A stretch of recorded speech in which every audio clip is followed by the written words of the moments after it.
When celebrities want to be gobsmacked, awestruck, and left guffawing, they call tonight's entertainer to borrow a thesaurus. He's performed for Sugar Ray Leonard, Joni Mitchell, Seth MacFarlane, Smokey Robinson, and many others. Tonight, he's here for all of you. Welcome to the stage, the world's biggest name dropper, Zach Waldman. How's everybody doing? It's a good-looking audience. Nice to be here. It's her first time ever introducing anybody in the close-up gallery. She did great, right? What is your name? Fahad. Hello, Fahad. I'm Zach, and you are? Shanaz. Shanaz. Fahad and Shanaz, everybody give them a round of applause. And happy birthday, Greg. Nice to meet you. I'm Zach. Greg, I'll go ahead and give that to you. Fahad, I'll give you the coins, and I'll give that glass to you. Make sure that's solid, especially. Go ahead, pick it up, check it out. Make sure it's solid, especially the bottom there. Check it out good. Yeah, you can. Yeah. Thanks for just using the one finger. A pinky on my birthday, maybe. How are the $half? Are good? Fantastic. Thank you, Fahad. And check that out. Really open it up. Make sure it's copacetic, nothing unusual, like Tom Jones. It's ungimmicked, ungaffed, without ruse even. Okay, don't worry. We're not going to use it, Greg, so that's fine. All right, sleeves up, the $4.50 and the shot glass. Are you excited? Me too. We give these coins a little shake, like Peter Dinklage at a urinal. It goes up, around, over, and there's coin number one. Ooh, it gets better, Fahad, don't worry. The next one's fun. We'll go ahead and give that a shake, and it jumps over even faster. The next one's fun. You can see it. You can hear it. You can watch it go through the bottom of the glass. The last coin's my favorite coin. The last one jumps up through the arm just like that. All four coins. Did you see the extra coin? Right there's the extra coin. That doesn't even fit. You ever have that problem? Nobody likes a braggart. Nobody likes a braggart. That's all right. Todd, hi Todd, 2Ds. Nice to happy anniversary. Oh, we have anniversary buttons now. Cool. Yeah. Oh, and Taylor, happy anniversary. Do you like Vegas, Todd? Yeah. Okay, it doesn't matter. I'm going to do this anyway. I bring it up because in Vegas they don't use trick cards, and they make a lot of money. I don't use them either, just trick hands. I get my cards from Costco. I don't know what it is about me and Costco. Whatever I buy there, the cashier always comments on my purchase like it's weird that I bought a lot of it. It's the way they sell it, you know? They're always like, oh, you sure do drink a lot. It's the size it comes in, man. Leave me alone. They don't ever say a word to the guy standing in line behind me with a pallet of Metamucil. Never a word. If you would, sir, anytime, just say stop. Stop. Take a look at that card. Show it to everybody. Let me know when I can turn around. It was Shiraz? Shanaz. Make sure Shanaz sees it. Can I turn around? Yeah. I'm going to go like this with the cards. Anytime you like, just put that card back in there. Nicely, very gentle. All I have to do is snap. One card jumps to the top, and that would be his card, the Queen of Diamonds. Yes? Ooh. What was your card, sir? 10 of spades. You're not messing with me, are you? It was really the 10 of spades? Would you help me? I have the 10 of spades. Take your hand, put your hand on top of those pieces flat. Right on top. If I snap now, I've got the Queen of Diamonds. Turn your pieces over. Turn them over. Shut up. No way. Hold on your left hand for me. Palm up. Hold on to those pieces tight. Squeeze tight. Look how small your hands are. They're tiny. You should be in a tree making cookies. You've got a little magic fire. You're so hot I don't even have to light it. Turn your hand over, unfold the card, show it to everyone. Shut up. Get out. Show it to Except now, of course, I have a messed up card. If I take my hand, I can steam out those creases. Just like that. There you go. Nice. Wow. Yeah! All right. Taylor, the other anniversary person. Taylor, go ahead and slide out a card that's like Orange County. That means there's a lot of white on it, Taylor. I'm going to have you write your name across it. If there's a lot of white space, we'll be able to see your name. Write your name real big letters right across there. My gosh, you're doing a great job, Taylor. All right. And go ahead and pick up your card for me, Taylor. And if you would, just put it back right there. And would you say that that's pretty close to the center of the pack, pretty close to the middle? Yeah? We're going to come back to Taylor's card in a little while. Taylor, have you ever been to New York City? Huh? I lived there. You lived there? Where did you live? Upper East Side. Cool. I used to live on the Lower East Side in Stuyvesant Town on 16th and 1st. I love New York City. It's my favorite city. For the last 24 years, I've lived in the People's Republic of Santa Monica, which I love Santa Monica, too, the #1 destination in America for urban camping. The reason I brought up New York, though, is because in New York, they play a game called the 3-card monte with 2 red cards and a black card. The idea is they mix the cards up. It's a gambling game. They cheat. You can never win. The idea is you're supposed to guess where the queen is. Don't ever play. It's impossible to win. People continue to fall for it because of its sheer simplicity. They see that queen in the middle, they put the money down, and they figure she's got to be there, but of course she's not there. She's not on top, she's on the bottom. And then what they do is they make it seem like it's going to be more fair by leaving that queen protruding. Sticking out, sir.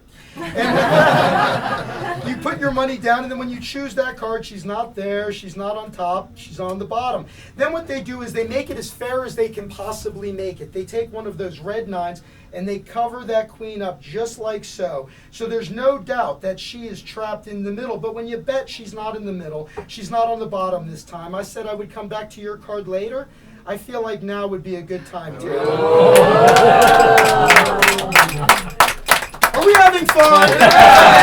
All right, cool. Now, Taylor, if I take your 2 of diamonds and I lose it in the deck, and I ask people at this point, where do you think the card is? The #1 most common response I hear is the top of the deck. The second most common response I hear is the bottom. One time I was doing this for a lady, I said, where do you think the card is? She said, in the deck. She wasn't right either, though, because it was actually over here in my pocket. People think the card goes up my sleeve, across my shoulders, down the other sleeve, and jumps into the pocket. That's insane. What I do is I palm the card when no one's looking. I come over, I take the card like this, and I shove it in my pocket. If I get caught like by somebody at a tough angle like you, I just make that card really, really hard to see. See that? And then I can take it and just toss it like that back into the pocket. In this pocket over here, I have a card from an entirely different deck of cards, and since it's from a different deck, it's possible that that card is also a 2 of diamonds. It could be, yes? Yeah. What do you think the chances are if we were to get lucky? In cards, I mean. Calm down. Mathematically, what do you think the chances are? Who said that? You, sir, did not go to LAUSD. You should hear some of the answers I get. 1,000,000 to 1?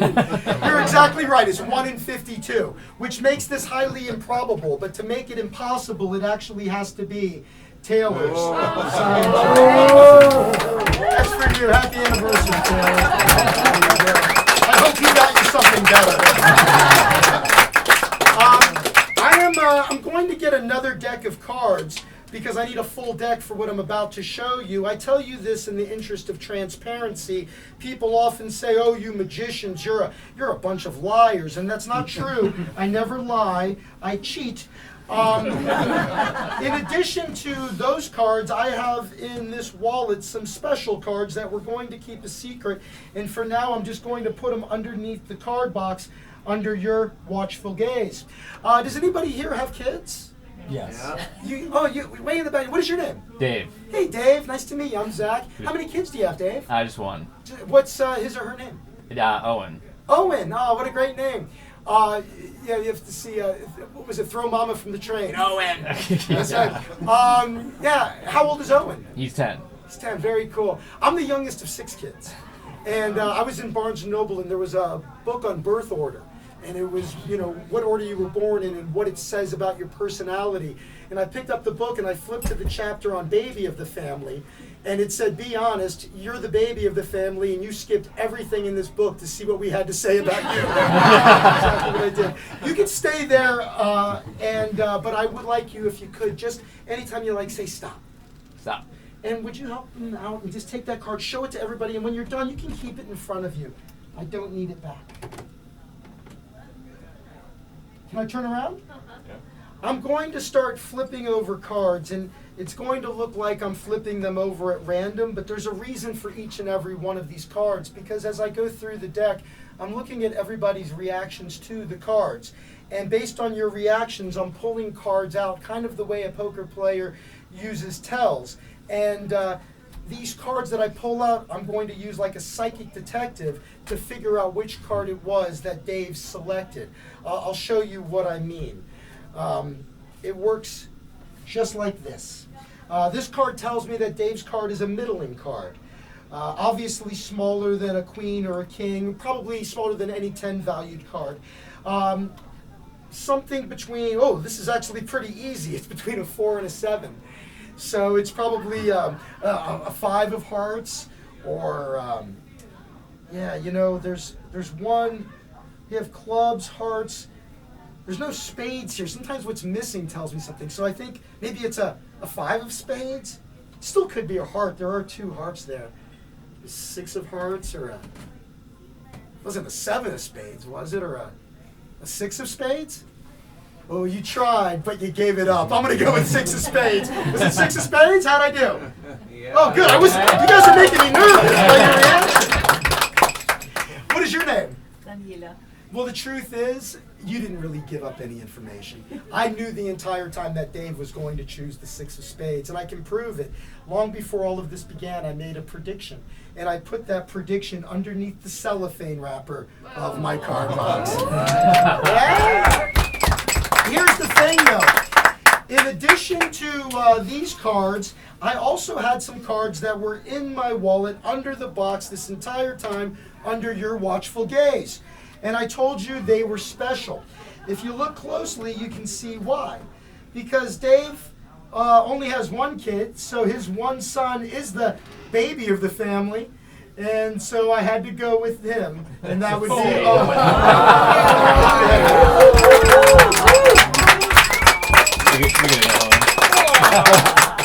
That's crazy. I'm going to do one more for you. Sound good? Yeah! All right, this is the best one. This is the one you're going to talk about for minutes to come. Which, coincidentally, is the title of my upcoming autobiography.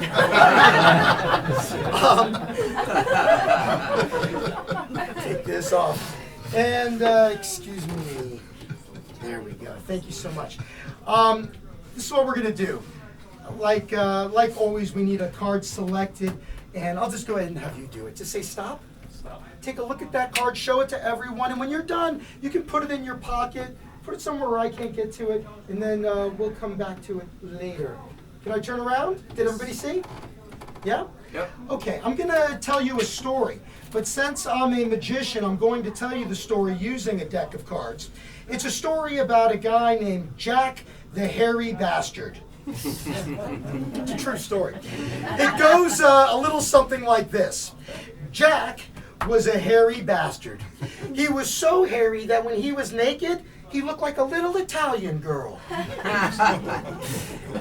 He had a girlfriend that loved him very much. She looked like this. She was all, Jack, I don't mind that you're a hairy bastard. I love you anyway. As a matter of fact, they had lots and lots of sex. They had so much sex, in fact, that Jack's little girlfriend developed a hairball and died. Oh! Now, Jack certainly didn't want this to happen to his next girlfriend, so he thought he should do something about his little problem. He took a trip to the local Five and Dime, where he spent $9 and he got himself some Nair. Would you cut those for me? And he didn't read the instructions carefully. Instead of leaving it on for 3 minutes, he left it on for 1, he left it on for 2, he left it on for 3 hours. I said 3 hours, and it burned like hell. I had to make sure I'm getting these right. By your reactions, I'm not always sure. Not only did it burn like hell, but Jack had a drain full of hair and a very expensive phone call to the, let's try that again because I like to be perfect. There we go. And the Ace Plumbing Company. Jack was like, you know what? I had a girl that loved me once before despite being such a hairy bastard. Perhaps I could find true love again. So started Jack's quest. He saw this one beautiful woman who seemed to have a big heart. He was like, what's up, baby? My name is Jack. And she was like, damn, Jack, you're a hairy bastard. Jack was mortified. He went back to the 5 and dime, spent $9, and this time got himself a Mach 3 razor blade. Give those cards a cut for me. And he shaved. Oh, did he shave? He went through 1 razor blade. He went through 2 razor blades. He went through 3 razor blades. At the end of it, he had a horrible rash, a drain full of hair, and a phone call to the Ace Plumbing Company. Jack said, you know what I'm going to do is I'm going to go after a woman in a nightclub. I'll go to a really dark nightclub, someplace that's so dark the women won't be able to see well enough to realize what a hairy bastard I am. So he sees this girl, and he's like, what's up, baby? Can I buy you a drink? And she said, sure. I'll take a 7 and 7. Yeah. Well, 8 drinks and $88 later. By the way, I've been doing this routine for like 25 years. Those used to be considered expensive drinks. Jack decided to make his move. He said, what do you say we go back to my place, baby? She said, I'm sorry. You're a hairy bastard. I'm going to go home with the owner. Ooh, look at that. Ooh, I almost caught it. The king of the club. It's twice I dropped a card. Don't you hate that? It's never happened to you. Happened to me twice. Anyway.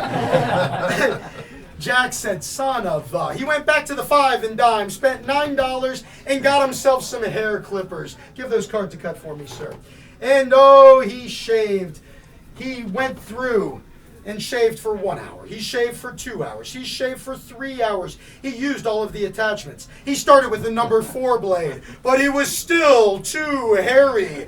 Help me out with the next one. He went to a number 3 blade, but he was still too hairy. He went to a number 2 blade. He wasn't hairy anymore. He was an itchy little bastard. Had a drain full of hair and a phone call to the Ace Plumbing Company. Actually, it was so bad he called him twice this time. Jack said, you know what I'm going to do is I'm going to go after an older lady. A lady so much older than me, she won't mind that I'm a hairy bastard.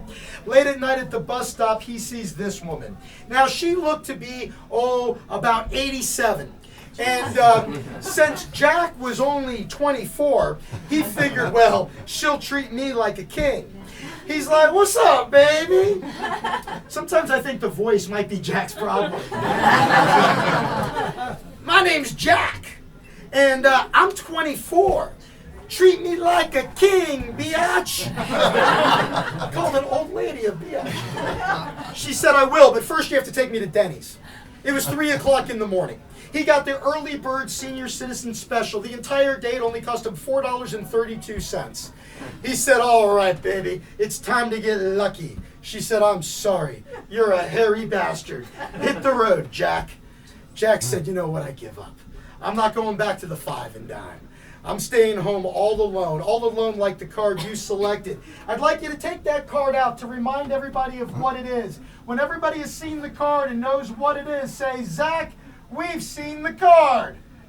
Zach, we've seen the card. See, I think I know what that card is, because that hairy little bastard, that was me. Now,